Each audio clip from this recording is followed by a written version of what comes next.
Hello robots, అన్ని దేశాలు మనకి లొంగిపోయారు కదా, కానీ ఆ ఇండియా ఏంటి మనకి లొంగిపోవట్లేదు.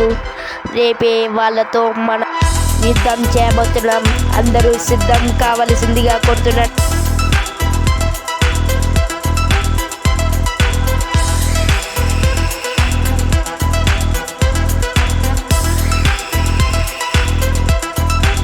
అది సరే గని భూమి ఎందుకు సర్కిల్ షేప్లోనే ఉంటుంది, రెక్టాంగిల్ లేకపోతే స్క్వేర్ షేప్లో ఎందుకు లేదు?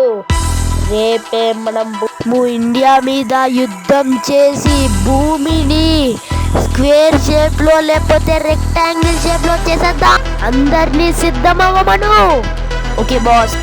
హలో రోబోట్స్, మన బాస్ చెప్పింది విన్నారు కదా, రేపే మనము భూమిపైకి పోయి ఇండియాని యుద్ధానికి చేసి మనము భూమిని రెక్టాంగిల్ లేకపోతే స్క్వేర్ షేప్ చేయబోతున్నాం.